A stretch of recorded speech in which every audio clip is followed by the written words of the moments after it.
Chapter 5, Camp Pride Rock. Less than 3 weeks later, Silas and his family were on the road in their minivan, bound for their new home in Arizona. The car was packed to the brim. Silas claimed the whole back seat, while Mom and George rode in the pilot seats in the second row, and Dad took the wheel. The landscape blurred past their windows, turning from lush and tropical to flat and Spartan. Once they passed East Texas, to a red desert as they hit the southwest. They'd sold their house, or more like given it back to the bank. He heard his parents whispering about it, and their other car, a beat-up Honda that barely ran anyway. They'd sold some of their stuff, donated what was left to their church, and packed up the remaining essentials. Silas had one last skate park meet-up with his friends. He'd had to choke back tears and hide his fear about his whole life turning upside down. "Goodbye, Orlando," Silas whispered under his breath as they pulled out of their driveway for the very last time, bound for the unknown. They'd been driving for 4 long days now. His dad tried to make it fun, but Silas couldn't shake this ominous feeling that something bad was about to happen. To pass the time, he played dumb games on his phone, the kind that hooked you but got boring fast, read his adventure books, trying to find that spark of excitement that seemed to have been extinguished when he said goodbye to his friends, and tried to block out his brother's cries. Inside the van, they were excruciating. He was surprised his ears didn't explode, like in that alien invasion movie where humans defeated the aliens using high-frequency sounds. It was one of Jose's all-time favorites. Finally, they were almost at their new home. They pulled off the highway, turning down a 2-lane road that quickly became 1 lane, and then gravel, which rocked under the tires and cast off dust behind them. The farther they got from civilization, the more worried Silas became. Tumbleweeds rolled down the road. He couldn't believe his eyes. He thought those only existed in Western movies. The sky was too big and too wide and turned strange colors at dusk, like somebody had painted it. Arizona may as well have been Mars, he thought. It was so alien and different from Florida. Silas shrank back. He missed home already. The longer they drove, the more desolate and empty the desert became, save for a few run-down trailers lodged in the sand, which seemed to be trying to swallow them back up. This was it? In Florida, they could drive for miles and miles and still be surrounded by people, cars, houses, highways, restaurants, and businesses.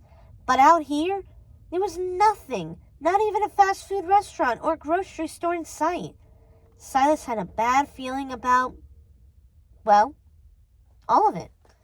He wished that this was a terrible movie that he could hit stop on, or better yet, rewind and go back to the very beginning, maybe even before George was born and his dad lost his job. But real life didn't work that way. "Hang on, we're almost there," Dad said, sounding hopeful but weary. He'd done all the driving while Mom tended to George. The GPS on his phone lit up with their destination. One last pit stop for gas, and then Camp Pride Rock, here we come. They pulled into what was supposed to be the local town, but it didn't even have a single stoplight. The gas station was full service, which meant you had to let them put the gas in for you. Worse yet, the pumps were so old they were manual and didn't take credit cards. This place definitely looked like something out of one of Jose's favorite spooky movies. Silas got a creepy feeling right away as his scaredy cat fear rose up inside him. As soon as they jerked to a halt, kicking up sand and dust, Mom bolted for the bathroom. It was a unisex one located behind the gas station. The place looked deserted.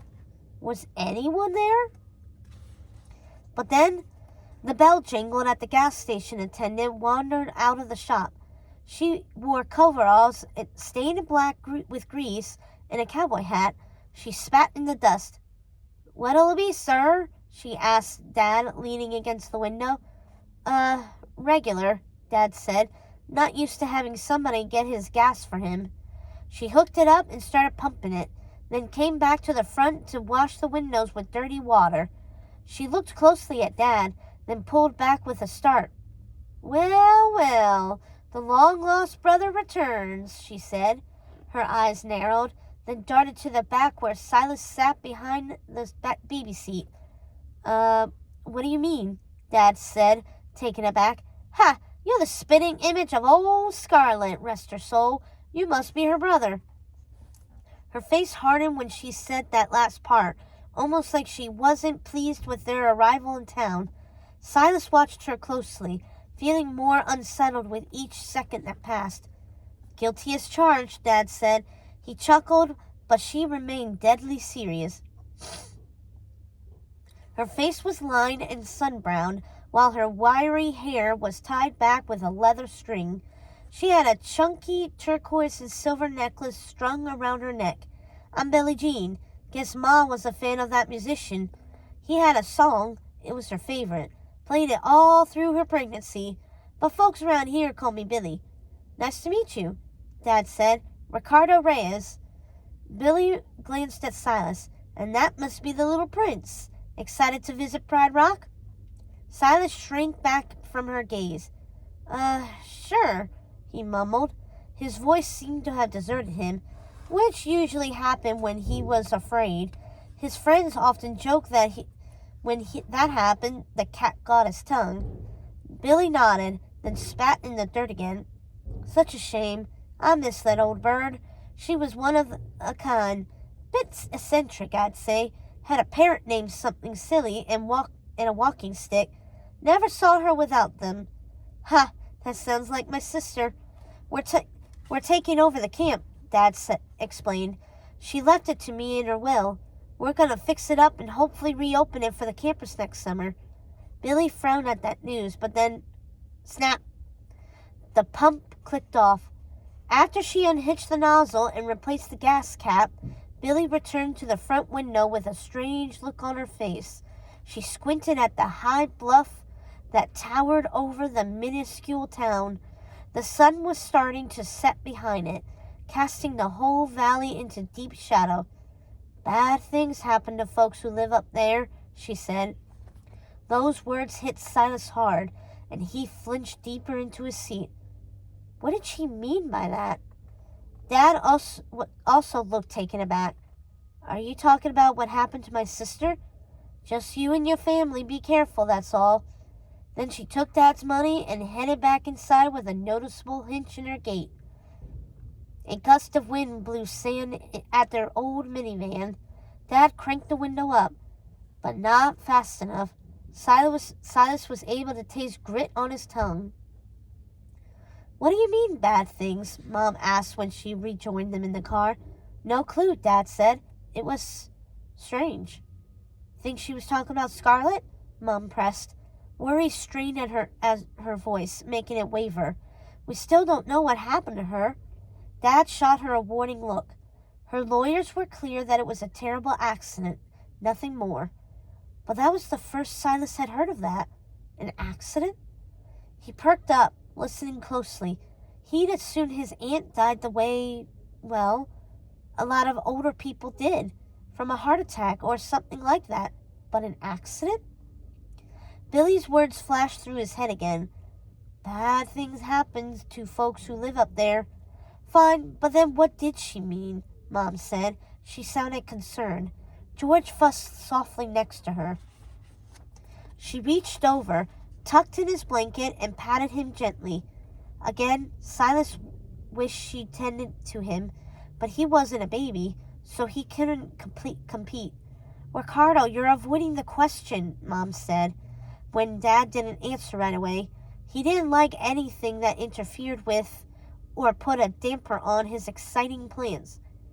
Dad shook his head. Look, she's a local, and Pride Rock is a small town. I'm guessing she's probably not used to outsiders moving in, that's all. The camp was a good 40-minute drive from the gas station, winding up the mesas and bluffs, which sported street drop-offs. If Silas thought the town was in the middle of nowhere, then this was the end of nowhere.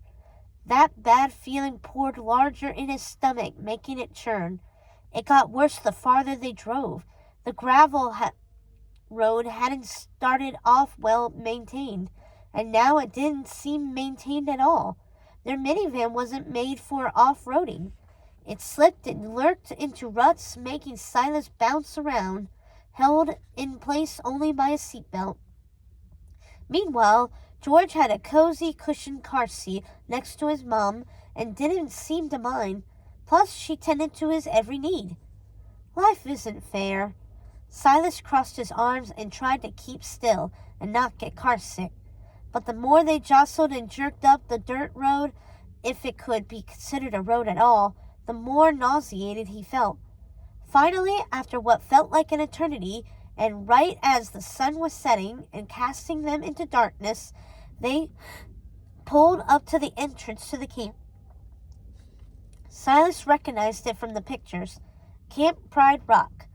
Only, unlike the old pictures, the sign was run down and falling apart. The rock part was hanging halfway off the wooden post. The letters were also tarnished, beaten by wind and sand and dirt, and badly faded by the sun, making them nearly impossible to read. Hakuna Matata, no worries, was under that, the camp slogan. No worries seemed the total opposite of what they should be doing. Beyond the sign, he could just make out the camp, which looked equally run down. The road through the grounds was even more pockmarked and poorly maintained. "Welcome to your new home," Dad proclaimed, excitement lighting up his eyes. Mom patted George and cooed at him. "Your new home, buddy. Isn't that exciting?"